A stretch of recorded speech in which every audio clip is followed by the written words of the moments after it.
Literacy का सर्वे कर रही हूँ, तो उसमें मैं आपको क्वेश्चंस पूछूंगी, आपको बस उसका आंसर करना है।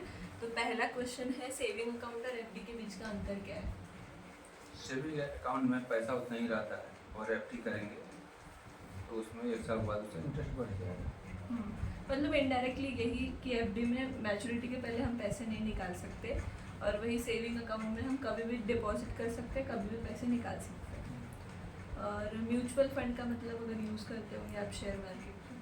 म्यूचुअल फंड में पैसा कोई भी ट्रेडिंग करते हैं, कोई भी एक कंपनी में लगा देते हैं, वो पैसा डेली बेस पर बढ़ता रहता है, जैसा शेयर के हिसाब से बढ़ता हाँ, है। मतलब इन्वेस्टमेंट ऑप्शन होता है, उसमें प्रोफेशनल्स रहते हैं। हमने पैसे इन्वेस्ट कर दिए तो वो अब डिसाइड करेंगे कि हमको किस बॉन्ड, कौन सा बॉन्ड खरीदना है, कौन सा शेयर खरीदना है, ताकि हमारे पैसे जो है प्रॉफिटेबिलिटी बढ़े। और क्रेडिट स्कोर क्या होता है? क्रेडिट स्कोर यदि हम लोन लिए हैं और ये टाइम से भर दिए तो हमारा स्कोर हर समय बढ़िया रहेगा, कभी भी लोन इजीली मिल जाता है। बिल्कुल। और सेविंग और इन्वेस्टिंग का अंतर क्या है? सेविंग में जितना पैसा डालेंगे उतना ही रहेगा, लेकिन इन्वेस्ट कर दें कई पैसा तो 100% ज़्यादा होगा।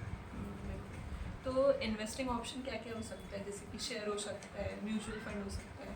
तो शेयर, आरडी हो सकता है। हाँ आरडी हो सकता है। हाँ। तो शेयर का मतलब मालूम है आपको? शेयर तो हम खरीदे हुए हैं, शेयर खरीदते हैं, कम रेट रहता है तो खरीद लेते हैं, जैसे उसका रेट बढ़ जाता है 5-6% तो बेच देते हैं। मतलब डेली बेसिस पर शेयर मार्केट यूज़ करते हैं। और हेल्थ इंश्योरेंस और लाइफ इंश्योरेंस के बीच का अंतर? हेल्थ इंश्योरेंस में जब इंश्योरेंस करेंगे ना, उसमें हेल्थ के लिए ट्रीटमेंट कराने के लिए पैसा मिल जाता है, और लाइफ इंश्योरेंस में हेल्थ के लिए पैसा नहीं मिलेगा। वो उसके बीच में यदि कोई एक्सीडेंट हो गया या दुर्घटना होगा तो बेनिफिट मिलेगा पैसे का, और हेल्थ के लिए पैसा नहीं मिलेगा।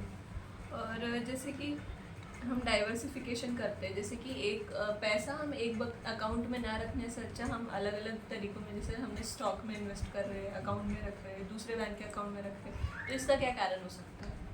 इसका कारण ये हो सकता है कि एक जगह पैसा रखेंगे, लेकिन जब हम कहीं फिक्स में डाल देंगे तो हमारा पैसा ज़्यादा बढ़ेगा।